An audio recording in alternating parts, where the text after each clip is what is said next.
श्री सद्गुरु महाराज की जय। श्री सद्गुरु महाराज की जय।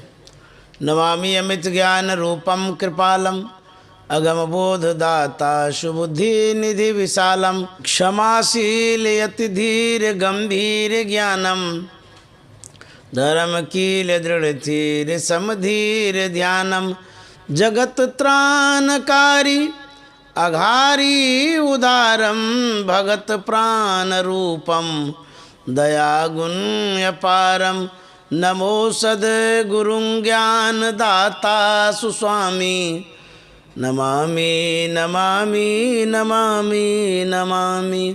श्री सद्गुरु महाराज की जय। परमाराध्य सद्गुरु महाराज गुरुदेव महर्षि संत सेवी परमहंस जी महाराज, उपस्थित आसनसोल के सत्संग प्रेमी महानुभावों, माता एवं बहनों, हम लोग अभी सत्संग में बैठे हुए हैं और यह संत मत का सत्संग है। और संत मत में संत वाणी की प्रधानता होती है। जो संत महापुरुष बता जाते हैं उस विषय पर हम लोग प्रवचन करते हैं, उस विषय का प्रतिपादन करते हैं। हम लोग अभी रामचरितमानस से पाठ कर रहे थे, बालकांड से। उसमें गुरु की महिमा बताई गई। गुरु कितने महान होते हैं, उसकी क्या विशेषता है, क्या महत्ता है, उस विषय में हम लोग सुन रहे थे। गोस्वामी तुलसीदास जी महाराज के नज़रों में गुरु सर्वश्रेष्ठ होते हैं। प्रथम पूजा गुरु की जाती है। जैसा गोस्वामी तुलसीदास जी महाराज ने रामचरितमानस में लिखा, बंदों गुरुपद कंज कृपा सिंधु नर रूप हरि महामोहतम पुंज जासु बचन रवि करनी कर।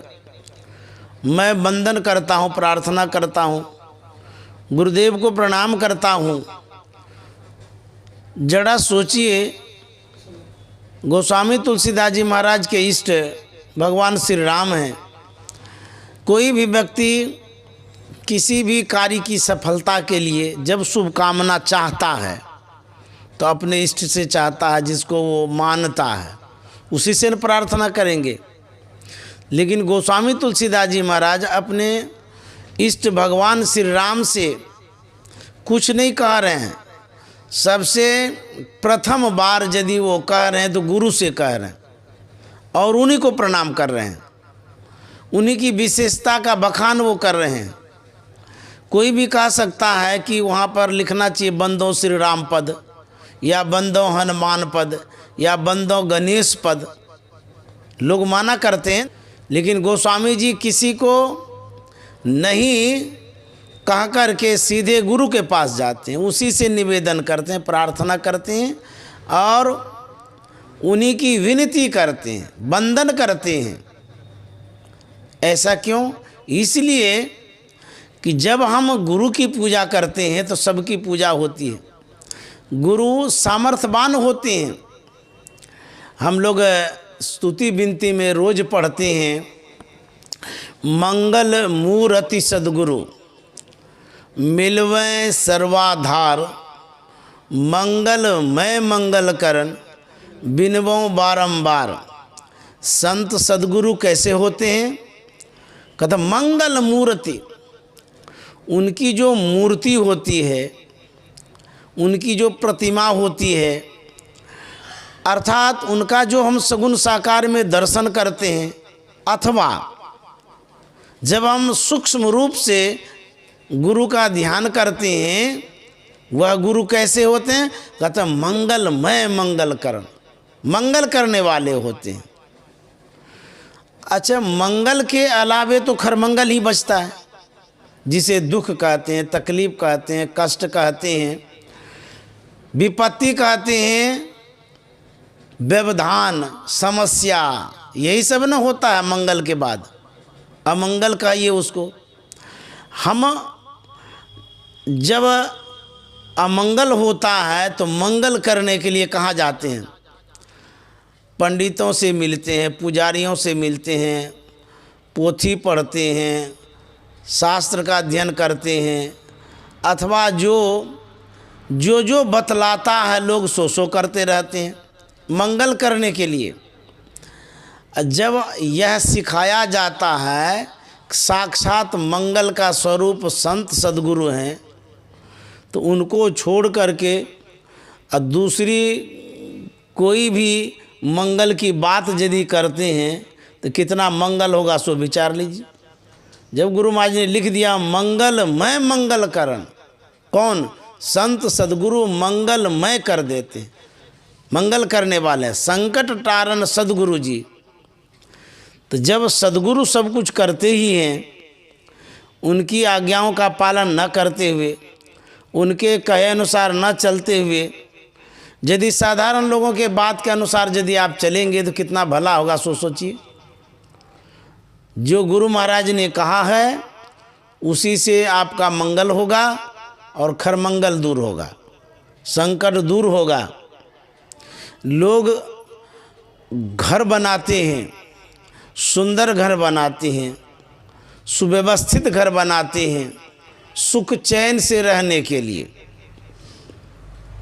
घर को अपने जानते अच्छा ही बनाते हैं, लेकिन कुछ ऐसे भी शास्त्र ज्ञाता हैं, जैसे वास्तु शास्त्र जानने वाले, वो घर के विषय में बताते रहते हैं कि अमुक मुख का घर होगा तो सुख शांति मिलेगी, मंगल होगा, जो भी टोटका पोटका है ख़त्म हो जाएगा, बताया करते हैं।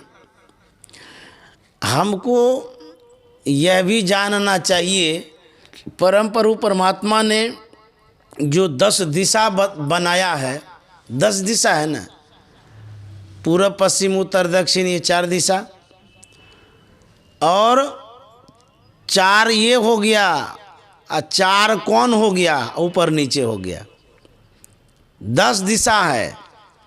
ये 10 दिशा में जब हम घर बनाते हैं तो कौन दिशा खराब बनाया भगवान ने? जब भगवान ने 10 दिशा बनाया तो खराब बनाया? वो खराब नहीं बनाया है।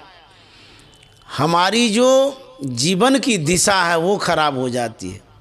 परमात्मा के द्वारा बनाया हुआ जो दिशा है वो खराब नहीं होता कभी। हमारे जीवन में जो कुछ भी खराबियां आती है, दुख तकलीफ कष्ट आता है, निज कृत कर्म भोग सुनो भ्राता, याद है ना ये बात?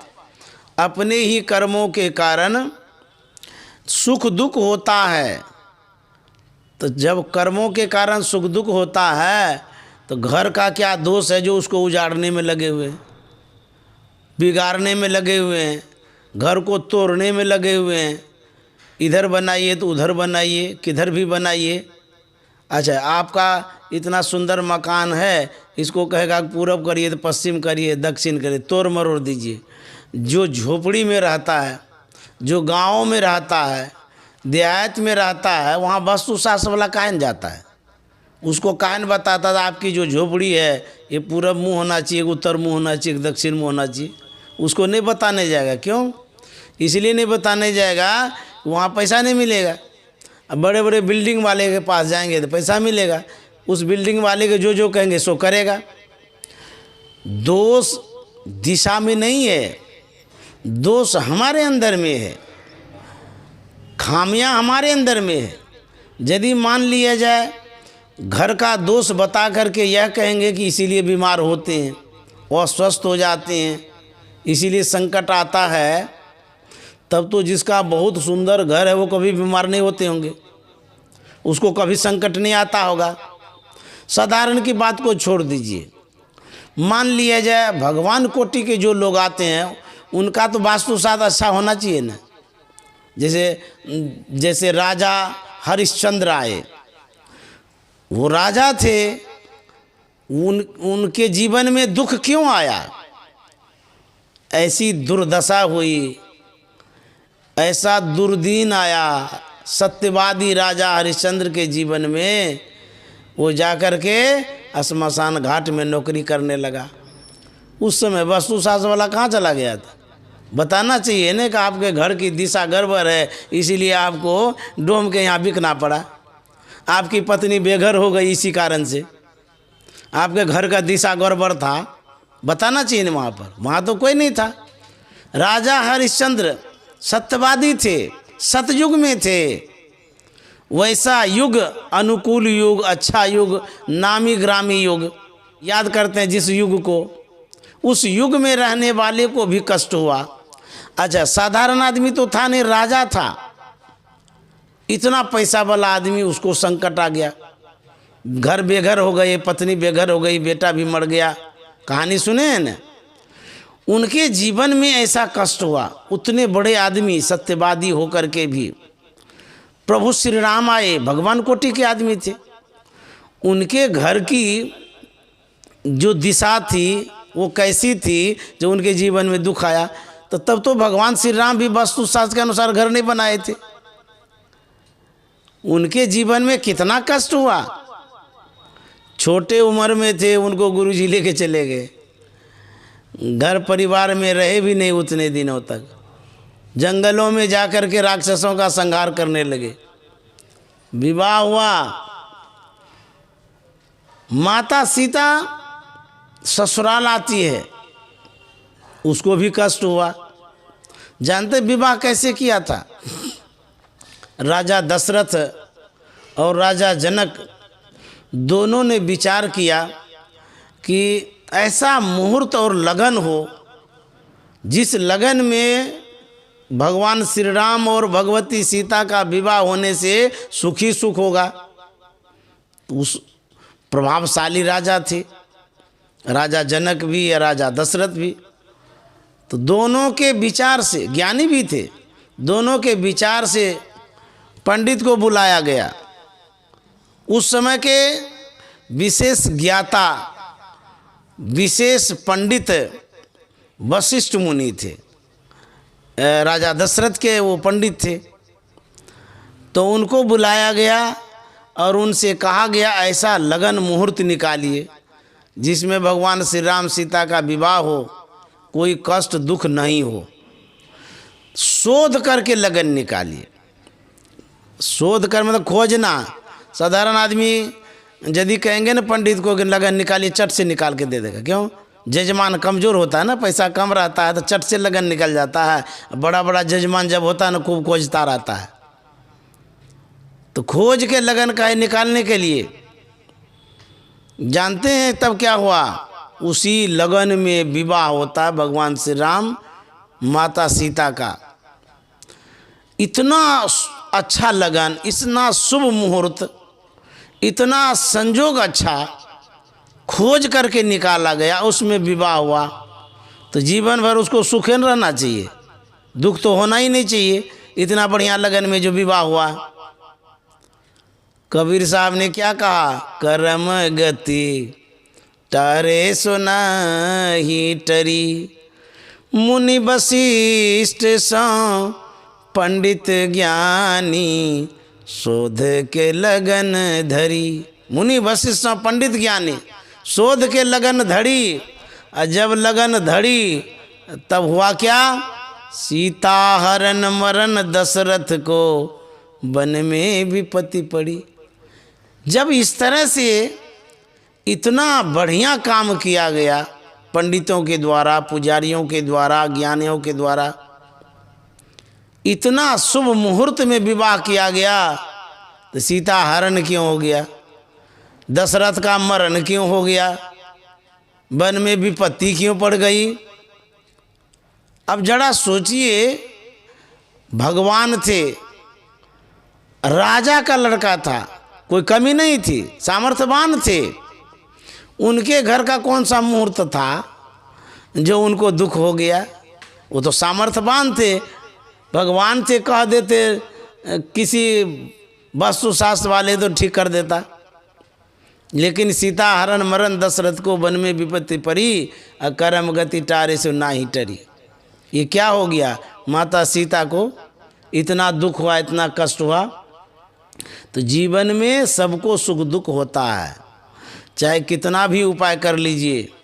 जो गुरु महाराज ने बतला दिया है उसके अतिरिक्त जहाँ जाना हो, जो उपाय करना हो आप कर लीजिए, लेकिन दुख से मुक्ति नहीं होगी। परेशान जरूर होंगे, पैसा भी पानी की तरह जरूर बहेगा, लोग पागल बना देगा आपको कि यहाँ जल ढारिए तो यहाँ गुड़ खिलाइए तो यहाँ आटा दे दीजिए, इसको जिमाइए, दुनिया भर का करवाते करवाते परेशान कर देगा। पैसा आपका शेष हो जाएगा और उसके बाद वस्तु साथ सब ठीक हो जाएगा। जब तक पैसा है तब तक वस्तु साथ ठीक नहीं होगा। क्यों? पैसा जिसके पास नहीं रहता है उसका वस्तु साथ एकदम ठीक रहता है, और जिसके पास जब तक पैसा रहता है खर्चा कराते रहते हैं, करते रहते हैं। अब पैसा जैसे हाथ से चला गया सब लगन मुहूर्त ठीक हो जाता है, उसके बाद कुछ सूझता ही नहीं है कि कहाँ खर्चा करेंगे। यदि बतेबो करेगा खर्चा करने, कहेगा अभी तो नहीं है पैसा, अभी तो कर्जा हो गया है, अभी रहने दीजिए वस्तु शास्त्र को, थोड़ा सा सह लेते हैं, बाद में ठीक कराएंगे। समझ गए? इस तरह से लोग उसमें पड़ जाता है।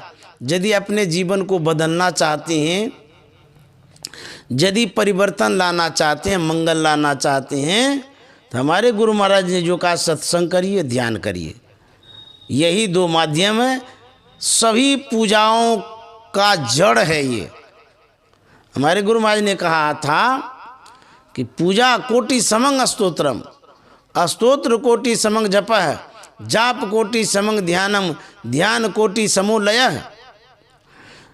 आपको पाठ करने के लिए बतलाया जाता है कि ये पाठ कर लीजिए, इतना पाठ कर लीजिए, रामायण का कर लीजिए, गीता का करिए।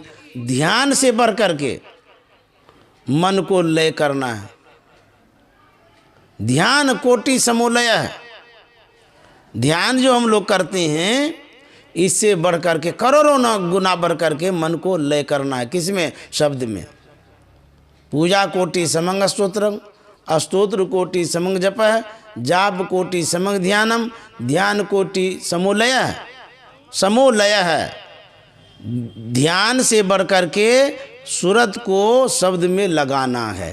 तो ये सूरत शब्द योग जो है, इस पूजा से बढ़ कर के कोई पूजा है? तो जब सबसे बढ़कर के पूजा है तो सबसे बढ़कर के किस मायने में है? तो सब कुछ देने लायक न है, आपके संकट को हरने वाला है, तभी तो सबसे श्रेष्ठ वो है। जो सब दुख को हरण करता हो वही न सबसे श्रेष्ठ पूजा है, वही न सब कुछ है। तो सबसे विशेष दुख हरण करने वाला है नादानुसंधान, जिसमें मन को लय कर देते हैं। सूरत को शब्द में जब लगाते हैं, इस पूजा से बढ़कर के कोई पूजा नहीं है। इसीलिए यह पूजा जो है सब पूजा से बढ़कर के, गुरु पूजे सब देव न पूजे, गुरु पूजा सब पूजा, प्रथम देव गुरुदेव जगत में और न दूजो देवा। यह जो है यह सबसे श्रेष्ठ है। गुरु महाराज कहते हैं कि नमो नमो सदगुरु नमो, जासम को आन, परम पुरुष हो ते अधिका, गावे संत सुजान।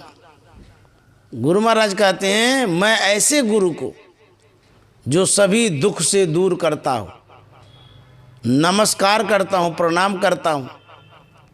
ये जो कहा गया है कल्प वृक्ष गुरुदेव मनोरथ सब सरे, कामधेनु गुरुदेव क्षुधा तृष्णा हरे, यह सब जो कहा गया है गुरु की जो विशेषता है। तो यदि आप और भी प्रयत्न करना चाहते हैं तब तो गुरु कुछ नहीं करते हैं आपके लिए या गुरु भक्तों के लिए। तो यदि गुरु सब कुछ करने वाले हैं तो फिर भटकते क्यों हैं, इधर उधर लटकते क्यों हैं? या तो गुरु करते हैं या तो गुरु नहीं करते। जब गुरु नहीं करते हैं तो तब क्या गुरु भक्त हो गए? तो इतनी जो विशेषता है गुरुओं की, उनके प्रताप की, महत्ता की हम गुणगान भी करते रहते हैं, और फिर भी हम लोग दूसरा कुछ प्रयत्न करने के लिए जरा सोचते भी हैं। तो फिर सोचिए कि हमारी निष्ठा, एक निष्ठता कहाँ गई? आपके घर में हीरा है, आप सोचेंगे कि नमक खरीदने के लिए किसी से उधार लेंगे, इसका मतलब हीरा का महत्व तो समझ नहीं रहे हैं। हीरा है भाई, उसको बेच दो, ढेरी पैसा हो जाएगा, उससे काम चला लो। दरिद्रता क्यों आ गई है, दरिद्र क्यों बने हुए हैं? उसके महत्व को नहीं समझ पा रहे हैं। आपके पास है वो सामान, वो वस्तुएं हैं, लेकिन उसके महत्व को आप समझ नहीं पा रहे हैं। उसी तरह से संत सद्गुरु जो होते हैं वो हमारे संकट टारन सद्गुरु हैं। भजमन सद्गुरु दयाल काटे जमजाला। तो जमजाल जब वो काटते हैं तो उस जमजाल में कौन कौन आपका समस्या रह जाता है, संकट रहता है। तो कहेंगे दुख जो आता रहता है, तन धर सुखिया काहू न देखा, जो देखा सो दुखिया हो।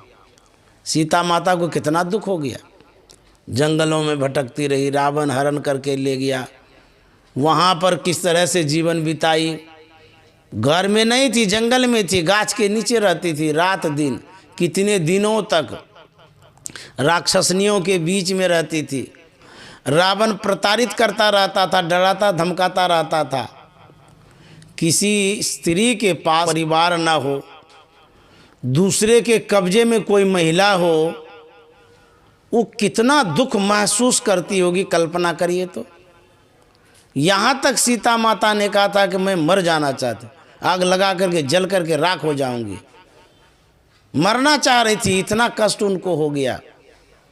ऐसे ऐसे भगवती सीता के जीवन में जब कष्ट हुआ, हम लोग तो सर्वसाधारण जीवन में सुख दुख तो होबे करेगा। तनधर सुखिया काहू न देखा, कोई नहीं देखा है। और सूरदास जी महाराज कहते हैं, ताते से ही दुराई संपत्ति विपत्ति, विपत्ति सौ संपत्ति, दे धरे करे है सो भाई। ये जो जीवन है, इस जीवन में सुख और दुख होबे करेगा, कभी सुबह कभी शाम, ये जीवन में लगा ही रहता है, कभी कम कभी बेसी। लेकिन हाँ, जिस धर्म के कारण हम लोग संकट दूर करना चाहते हैं, चाहे वो पूजा करके या पाठ करके या पंडितों को बुला करके, इससे भी होता है। लेकिन जब आपके पास सद्गुरु वैद्य वचन विश्वासा संयम यह न विषय कर आशा, इतने बड़े वैद्य आपके पास हैं, फिर दूसरे के पास जाने की क्या आवश्यकता है? जब हमारे पास इतना नामी ग्रामी डॉक्टर है तो साधारण सड़क छाप के पास जाएंगे इलाज कराने के लिए कि कैसा बेवकूफ़ है, इसके घर में डॉक्टर है, यहाँ झोला छाप डॉक्टर के पास आए हैं। ऐसा क्यों? इसलिए आप जो डॉक्टर हैं उसके गुण को आप नहीं जान पा रहे हैं, उसके महत्व को नहीं जान पा रहे हैं, थोड़ा सा बर्दाश्त नहीं करते हैं, चट से झोला छाप के पास चले जाते हैं पैर पकड़ने के लिए, थोड़ा सा टैबलेट दे दीजिए। बोले अरे आपके पास इतने MBBS वाले डॉक्टर हैं और झोला छाप के पास आप क्यों गए?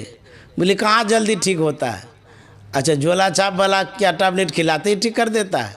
कभी नहीं हो सकता है। आप जिसके पास जाते हैं कोई समस्या लेके, क्या जाते ही दूर हो जाता है? यदि सभी समस्याओं का समाधान उसके पास होता है तो ठीक है, आप सब कुछ छोड़ करके उसी के पास पड़े रहिए, दूसरी समस्या फिर नहीं आनी चाहिए। लिखा पढ़ी के साथ करवाइए तो कभी नहीं ऐसा होगा। कोई भी आश्वासन देता है कि 2023 में सब दुख दूर हो जाएगा, ये भूल है, भ्रम है। जो भी आश्वासन दिया जाता है वो कल्पनाओं पर आधारित है। आपको ढाढ़स दिया जाता है, आश्वासन दिया जाता है, अब परिवर्तन जरूर होता है। जैसे आज दुख है तो सुख भी तो होता है। जो भी प्रयत्न आप करते हैं, सुख दुख आता जाता रहता है, बदलाव होगा, लेकिन कोई ये गारंटी नहीं लेगा उसके बाद कुछ भी नहीं हो। ऐसा किसी के पास इलाज नहीं।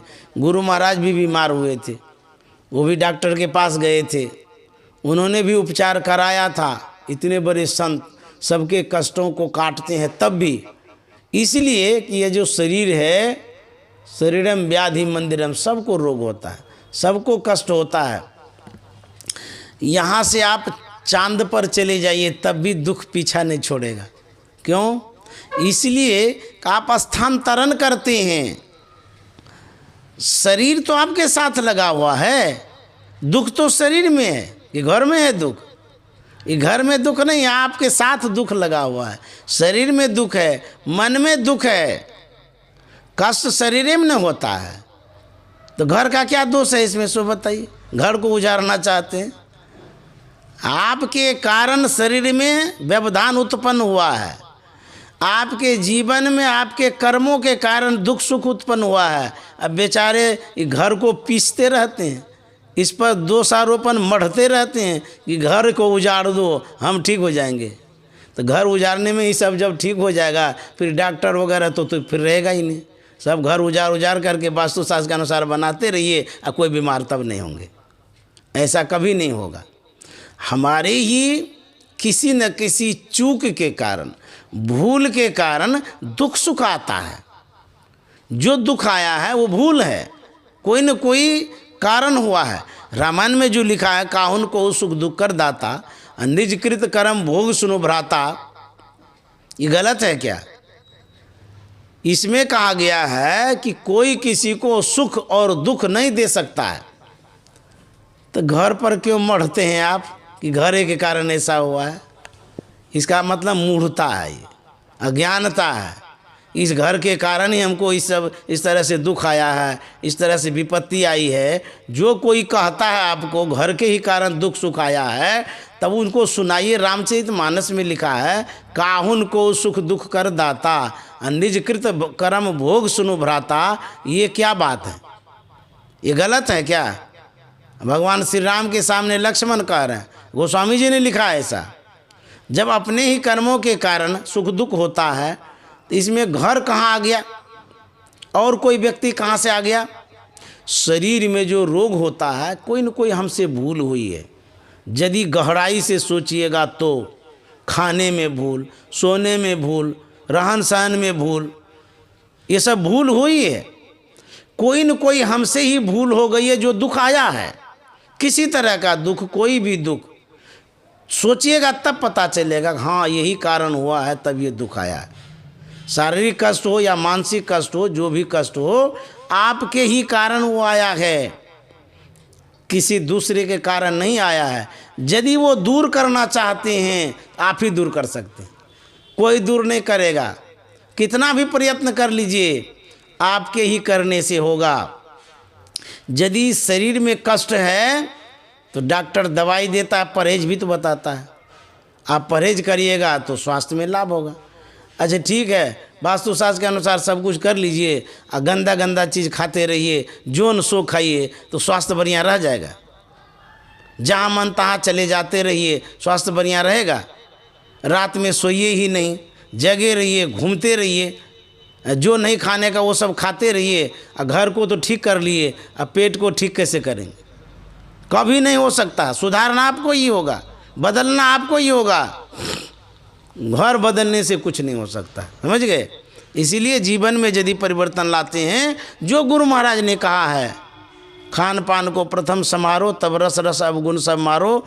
स्वास्थ्य के दृष्टि से खान पान को सुधारिए, तब आपका तबीयत ठीक रहेगा। खाने पीने से ही तो बीमारी होती है, रोग क्यों होता है? हम ऐसे ऐसे गलत चीज़ों को धारण कर लिए, इसलिए हम बीमार हो गए। बीमार कौन नहीं होता? डॉक्टर बीमार नहीं होता है। जाकर के देखिए तो डॉक्टर को कौन कौन बीमारी, 17 बीमारी तो डॉक्टर को रहता है। बीमार तो सब होता है। यदि आप अपने को बदलना चाहते हैं, शरीर को बदलना है, तो सबसे पहले खाना पीना, सोना उठना बैठना, ये सब बदलना पड़ेगा। यदि आप मन को बदलना चाहते हैं, मन को बदलने के लिए सत्संग ध्यान है, तन को बदलने के लिए संयमित भोजन है।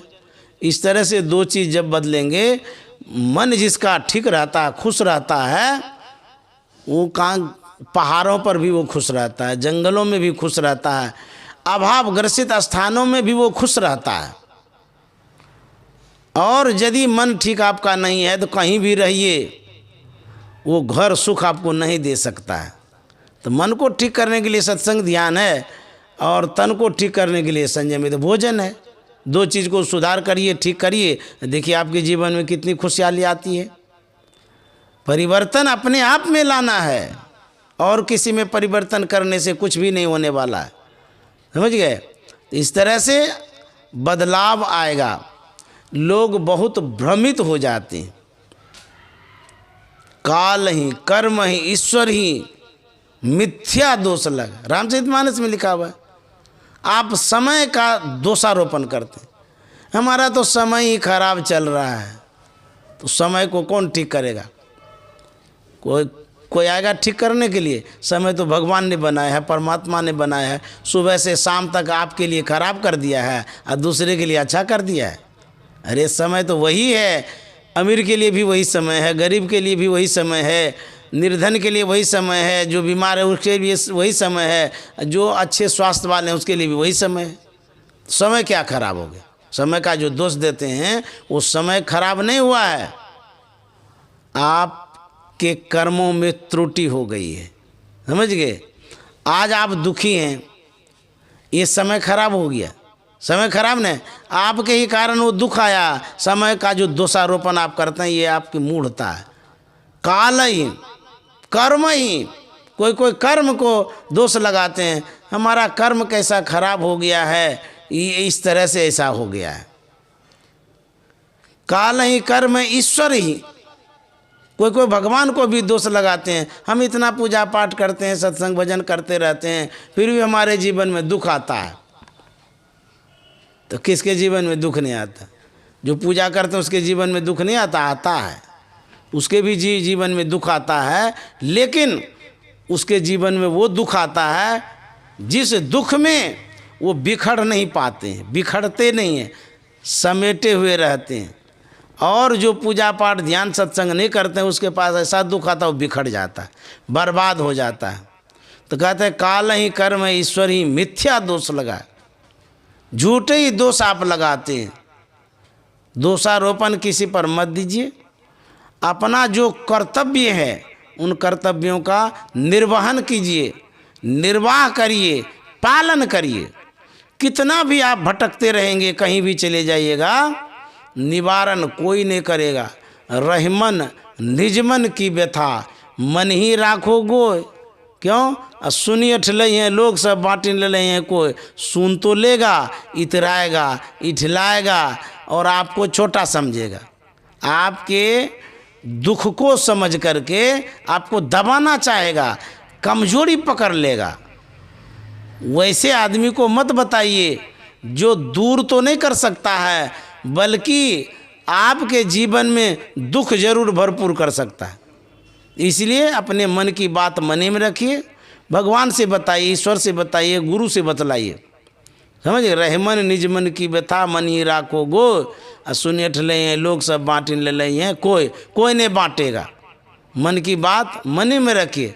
तो कहते हैं ये जो जीवन में सुख दुख आता है ये सबको आता है, इसीलिए इस बात से घबराना नहीं है। कुंती को भी तो दुख आया था, देखिए वो लोग कहाँ कहाँ नहीं भटके, कितना कष्ट उनको सहना पड़ा। कुंती ने कहा था कि हमको दुख दे दीजिए, भगवान श्री कृष्ण ने कहा तू पगली है, तो अभिशाप मांगती हो, वरदान मांगती हो। कुंती ने कहा था कि प्रभु दुनिया के लोगों के लिए भले ही अभिशाप हो दुख, लेकिन मेरे लिए वरदान है। बोले सो कैसे? बोले कि जब जब मेरे ऊपर विपत्ति पड़ी तब तब आप छत्र छाया की तरह आप मेरे साथ रहे, और आज भौतिक सुख संपदा आ गई है, आप हमसे दूर हो रहे हैं। जिस संपदा के कारण आपसे दूरी हो जाए, आप हमसे दूर हो जाएं, वो सुख हमें नहीं चाहिए। जिस दुख में आप हमारे करीब भरपूर रहें वही दुख चाहिए। तो वही कहते हैं जीवन में दुख आता है, सबके पास आता है, सबको होता है, तो घबराना नहीं चाहिए, बिखरना नहीं चाहिए, बट नहीं जाना चाहिए, अपने मजबूत किले को छोड़ नहीं देना चाहिए, समझ गए। जो गुरु महाराज ने बतलाया उसी से परिवर्तन होगा। ध्यान करिए, भजन करिए, सत्संग करिए, यही परिवर्तन का कारण हो सकता है। और अपने आप में जब परिवर्तन लाएंगे तब सब कुछ ठीक हो जाएगा।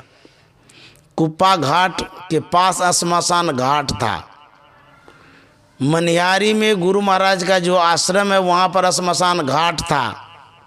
बाबा देवी साहब जहाँ पर रहा करते थे वहाँ श्मशान घाट था। आप श्मशान घाट को अच्छा समझेंगे, जहाँ मुर्दा जलाया जाता है, अब वहीं तो आप जाते हैं प्रणाम करने, वो भी श्मशान का, वहाँ कैसे शुद्ध हो गया? वो जमीन कैसे प्रणाम हो गई? कर्म के कारण। गुरु महाराज ने ध्यान किया, तपस्या की, योग बल से उस चीज को ठीक कर दिया जो लाश जलाया जाता था, घृणा के दृष्टि से जिस जगह को देखा जाता था। मनियारी आप जाते हैं ना, गए होंगे, देखिए वहीं पर पास में ही है श्मशान घाट है, मुर्दा को जलाया जाता है। तो संत महात्मा तो अशुद्ध को भी शुद्ध कर देते। जो भूमि अशुद्ध है, तपस्या करने से, ध्यान करने से वो भूमि पवित्र हो जाती है। उसी तरह से मान लिया जाए कोई कारण हो सकता है इस जगह में, किसी भी कारण को यदि दूर करना चाहते हैं तो ध्यान और सत्संग से होता है। जहाँ वर्षों से सत्संग होते आया हो, ध्यान की चर्चा हो रही हो, ध्यान भी करते आए हो, महात्मा लोग आते जाते रहते हों, वहाँ यदि आपको लगे कि ये दुख हो रहा है, उस जगह का दोष नहीं है, कभी नहीं दोष देना चाहिए। उस जगह पर तो बहुत बढ़िया बढ़िया काम कर रहे हैं। हमसे भूल हुई है, चूक हुई है, कहीं न कहीं त्रुटियां हुई है, जिस कारण से ये दुख आया है, और वह दुख दूर होगा, जरूर होगा। एक जैसा समय नहीं रहता है, समय में परिवर्तन होता है। गलती करेंगे हम और दोष देंगे भगवान का या गुरु महाराज का, ये कितनी मूढ़ता है, मूर्खता है। गलती तो कहीं न कहीं हमसे हुई है, भले याद नहीं हो, कोई भी कारण हो सकता है। हम लोग भोजन बनाते हैं, माताएं लोग भोजन बनाती है, भोजन बनाने के समय यह ज़रूर ध्यान रखना चाहिए कि बाल बंधा हुआ है कि नहीं है। खूब बढ़िया से बांध लीजिए और लपेट दीजिए कोई कपड़ा उसमें, क्योंकि कोई न कोई बाल टूटा हुआ रह जाता है जब कंघी करते हैं। आपको पता नहीं चलता है, भोजन बनाने के क्रम में सब्जी में बाल और भी सामग्री में बाल आता है। जब वह भोजन पेट में जाता है, वह बाल कोई भी जठराग्नि पचा नहीं पाता, उस बाल को वहाँ बांध देता है, नस सबको, लीवर सबको, बहुत खतरनाक होता है। तो भोजन बनाने वाले जो माताएं हैं या और कोई भी हों, तो किचन में जाने के पहले बाल को सहेज करके बांध लीजिए।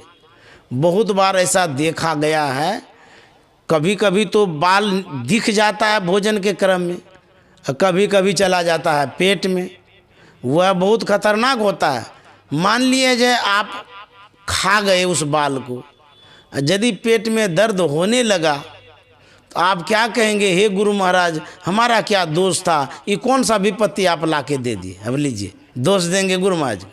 अब भूल हो गई आपसे, मान लीजिए आप पानी पी रहे हैं, कोई कीटाणु गिर गया हो उस पानी में, जहरीला हो, वो आप पी लिए और उस समय आपको पीड़ा होने लगी, तो आप क्या कहें? भगवान ये कैसे आ गया आफत? तो जाइए पुजारी के पास कि हमको तो दुखे पर दुख हो रहा, पेटे में दर्द होता रहता है, हमारे शरीर में देखिए ना क्या खुजली खाजली हो गया है। भाई तुम्हारे दोष के कारण हुआ है और तुमको भले पता नहीं है। कोई मकड़ा गिर जाता है शरीर में, रात में चप जाता है वो गर्दन में, देखिए वहाँ घाव हो जाता है, आपको पता नहीं चलता है।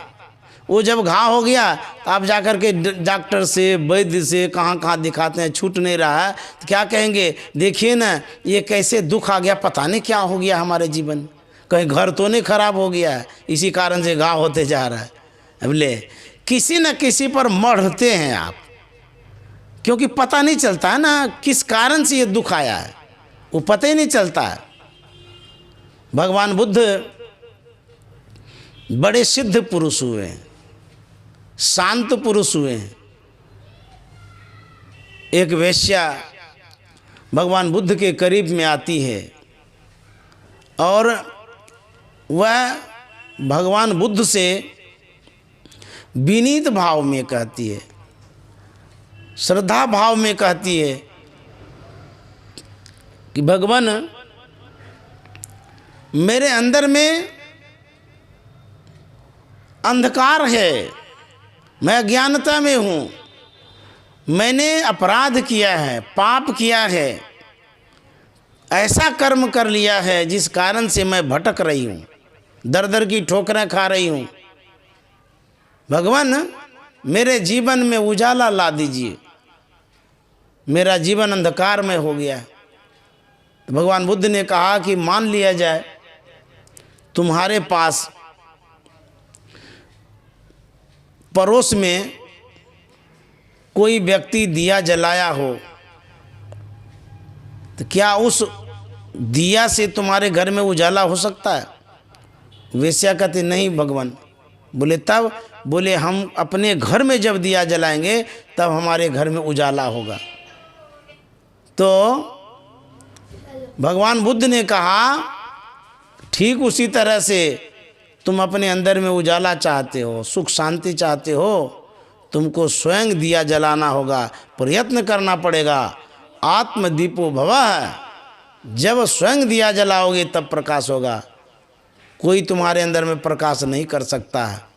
उसी तरह से जो दुख आता है हमारे किसी भूल के कारण, किसी भ्रम के कारण, किसी अज्ञानता के कारण, उसी भूल से हमको सूल होता है, दुख होता है। भूल कोई भी कारण हो रहा है, हम नहीं समझ पा रहे हैं, पढ़ ही नहीं पा रहे हैं, क्या कारण हुआ है नहीं हुआ है ये पता नहीं चल रहा है, लेकिन हम दोषारोपण कर देते हैं दूसरे पर। काल ही कर्म है ईश्वर ही, कहता मिथ्या दोष लगा। और इस बात को याद करना रखना चाहिए, निज कृत कर्म भोग सुनो बराता, सबको सुख दुख आता है। जो धर्म के क्षेत्र में रहते हैं उसको भी दुख होता है। बताए ना, अपने दोष को आप दूर कर सकती हैं, अपने से स्वयं दूर कर सकती हैं, और जहाँ दूषित है उसको दूर कर सकती हैं, और जहाँ दूषित हो गया है उसको भी दूर कर सकते हैं। तो इस तरह से परिवर्तन होता है। गुरु महाराज ने तो शुद्ध कर दिया, बाबा देवी साहब ने भी शुद्ध कर दिया उस जगह को, मनिहारी में भी शुद्ध हो गया वो जगह। देखिए प्रणाम हो गया, सब कोई जाते हैं प्रणाम वनाम करते हैं। जिस जगह पर आप जाती हैं, मान लीजिए कोई धार्मिक स्थल है, वहाँ भी दुख आता है, कष्ट आता है। ऐसा नहीं समझना चाहिए कि वहाँ कष्ट नहीं होता, वहाँ भी होता है, वहाँ भी विपत्ति आती है। तो सबके जीवन में आता रहता है, चाहे गृहस्थी हो, विरक्ति हो, कोई भी हो। हम भले नहीं जान पाते हैं दूसरे के दुख को, इसीलिए दूसरे को श्रेष्ठ समझते हैं, अपने दुख को जानते हैं तो इसलिए अपने को कनिष्ठ समझते हैं।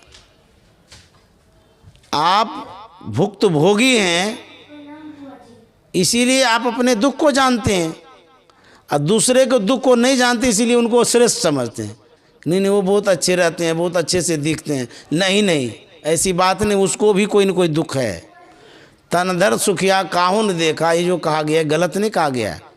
दुख आता है फिर जाता भी है।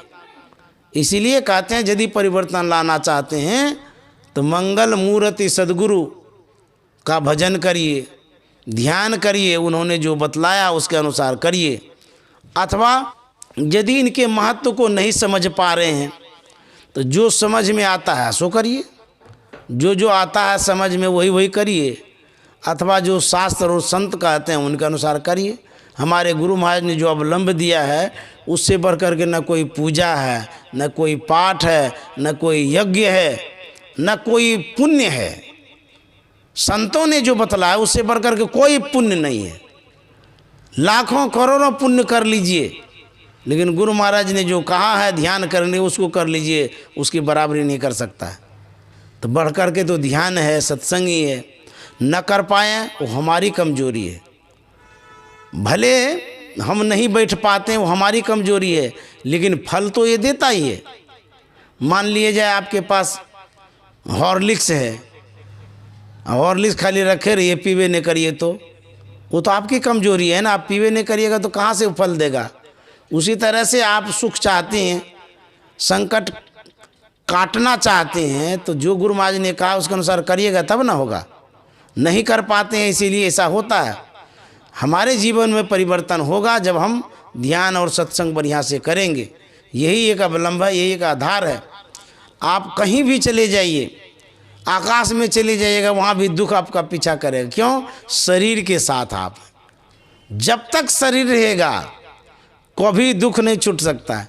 मंदिर में जाइए कि मस्जिद में जाइए कि गिरजाघर में जाइए कि अमेरिका चले जाइए कि इंग्लैंड चले जाइए कि डॉक्टर के घर में बस जाइए, कितना भी घर बना लीजिए सुंदर, सारी व्यवस्था कर लीजिए, लेकिन शरीर जहाँ जाएगा वहीं दुख जाएगा। शरीर को दुख होता है, कष्ट शरीर को होता है, ये घर को कष्ट नहीं होता है। घर को कोई कष्ट नहीं होगा, शरीर को होता है। तो जब तक शरीर है, जहाँ शरीर को ले जाएंगे वहीं कष्ट होगा। तो शरीर को सुरक्षित रखने के लिए वो आपके ऊपर डिपेंड करता है कि आप किस तरह से इसको रखेंगे। आपकी चादर है, इसको फेंक दीजिए, कुछ महीनों सालों में फट जाएगी। ये अच्छा से रखिए, सहेज के रखिए, बक्सा में रखिए, कितना लॉन्ग लाइफ जाएगा। उसी तरह से आप अपने शरीर को ठीक से रखिएगा तो बढ़िया से अधिक दिन तक रहिएगा। शरीर जहाँ है वहाँ सुख दुख होगा। स्थान कितना भी बदल लीजिए, शरीर जब तक नहीं बदलिएगा आपके जीवन में सुख दुख कहाँ से आएगा। शरीर में तो कष्ट होता है, जो दुख है शरीर में है। इसलिए शरीर को बदलिए, मन को बदलिए, दो चीज़ बदलने से सब ठीक हो जाएगा। तो शरीर को बदलने के लिए आपके ऊपर निर्भर करता है, डॉक्टर के ऊपर निर्भर करता है। दो बात हो गया। मन को बदलने के लिए जो सच्चे संत सद्गुरु हैं वो अवलंब देते हैं ध्यान करने के लिए, भजन करने के लिए, वो कर लीजिए। दो चीज़ बदल लीजिए। आप श्मशान में भी चले जाइएगा, वहाँ भी सुकून मिलेगा, शांति मिलेगी। जहाँ भी अपवित्र स्थान होगा वहाँ भी पवित्र बन जाएगा। आप सुकून से रह लीजिएगा। यदि ये परिवर्तन नहीं करिएगा, आप मंदिर में जाइए, मस्जिद में, कहीं भी जाइए, वहाँ दुख लग ले है। इसलिए ये सब हम लोगों को जरूर सोचना चाहिए। एक कथा कह के मैं विराम देना चाहूँगा। एक गांव की कहानी है। उस परिवार में बिल्ली पोसा जाता, बिल्ली को पोसते थे। तो जब पुराने ज़माने में कोई विवाह, शादी, श्राद्ध अथवा और भी कोई पूजा पाठ शुभ कर्म होता था तो दही की प्रचुर मात्रा होती थी, दूध की। उस समय बहुत चलता रहता, ढेर का ढेर दूध आ जाता था, दही बना लेते थे। तो उस घर में जो बिल्ली थी, जब कोई पूजा पाठ आयोजन होता रहता था तो दूध दही जब आता था घर में तो बिल्ली मुंह न डाल दे, उसको एक टोकरी में झाँप देते थे। इसलिए झाँपते थे कि खुली रहेगी तो पी लेगी, तो गंदा हो जाएगा, फिर काम में आएगा नहीं। तो झाँपते थे उसको। जब जब यज्ञ होता था तब तब समय आया, नई बहू आ गई। उस बहू ने भी उसको देखा, सास ससुर को, परिवार को, कि बिल्ली झाँप रहे हैं। वो जो देखी ना, वो सीख गई कि पूजा पाठ शुभ कर्मों के समय में बिल्ली झाँपन की क्रिया होती है। बिल्ली झाँपने की ये पद्धति है, क्रिया है, ये भी एक भाग है हमारे परिवार का, कुटुंब का, समाज का। सास ससुर तो मर गया वो झाँपते झाँपते, अब आ गई इनके ऊपर। इनके ऊपर आई तो एक समय आया जो यज्ञ हो रहा था उसके घर में, बिल्ली झाँपने वाला समस्या आ गई। तब तक में बिल्ली मर गई थी।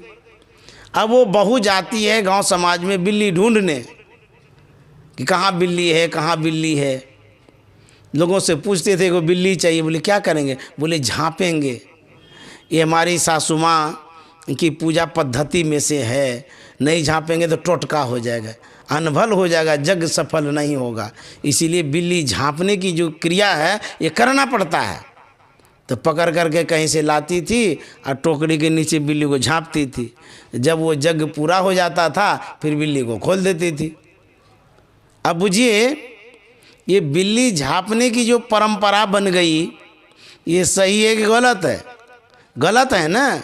वो तो ज़रूरी था कि दूध पी लेती थी बिल्ली, इसीलिए उसको झाँपते थे, लेकिन इसको उससे जोड़ दिया गया नहीं, ये परंपरा है, हमारी सासू माँ का ये कहना है। सासू माँ ने दिखाया था बिल्ली झाँप के, अब वो सीख गई बहू, तो बिल्ली जब तक नहीं झाँपेंगे तो विवाह शादी का काम ठीक से होगा ही नहीं, अशुभ हो जाएगा। तो बहुत लोग ऐसा सोचा करते हैं कि जब मछली देखते हैं तब शुभ होता है। तो जब मछली देखने से शुभ होता है तो मछली को तुम देखा करो, फिर पूजा पाठ करने की क्या ज़रूरत है? कहाँ के लिए सब करता है? और भी बहुत लोग देखा करते हैं कि ये चीज़ देखने से शुभ होता है, ये यात्रा पर मिलने से शुभ होता है। भाई उसी से सब शुभ होता है, तो फिर और पूजा पाठ, ध्यान, सत्संग ये सब शुभ करने का ज़रूरत ही क्या है? बताता है ना पंडित जी कि दही खाने से शुभ होगा तो यात्रा बनेगा, या और कोई मिल जाएंगे यात्रा में तो वो शुभ होता है, गाय मिल गई, को क्या क्या नहीं बताते रहते। उसी से जब शुभ होता है तो फिर शुभ करने के लिए सब सत्संग ध्यान क्यों करते हैं? समझ गए?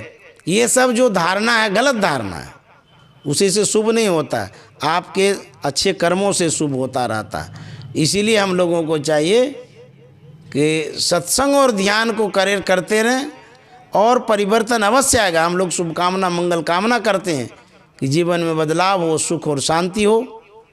और गुरु महाराज की असीम अनुकंपा है और रहेगी भी। जो एक निष्ठ हो करके गुरु महाराज के चरणों में पड़े रहेंगे, कहते हैं उसका अनिष्ट नहीं होगा, अनभल नहीं होगा। अब बदलते रहेंगे तो आपको तो पता नहीं चलेगा गुरु महाराज कृपा किए कि कौन कृपा किए, किससे कृपा हो गई। तो इस तरह से अपने आप को एक जगह जोड़ के रखिए, एक खुट्टा में। वो आया है, सब दिन नहीं रहेगा, वो चला जाएगा। समझ गए? यदि दुख है, यदि सब दिन एक जैसा रहेगा तो सब दिन एक जैसा तो परमात्मा रहता, दुख क्या परमात्मा है? वो दुख भी बदलेगा लेकिन वक्त लगेगा। धैर्य रखिए, धीरज रखिए, घबराइए नहीं कोई चीज़ में। समझ गए? मन घबरा जाता है समस्या को देख करके, उस समय गुरु महाराज को याद करिए, वही सब समाधान भी करेंगे। मैं शुभकामना मंगल कामना करता हूँ आपके जीवन के लिए, परिवार के लिए, सबके लिए। आप याद करते रहिए गुरु महाराज को, दया बनी रहेगी। और जो भी दुख है वो दूर हो, यह शुभकामना है। और सुख आपको भरपूर हो, ये भी शुभकामना है। श्री सद्गुरु महाराज की जय। श्री सद्गुरु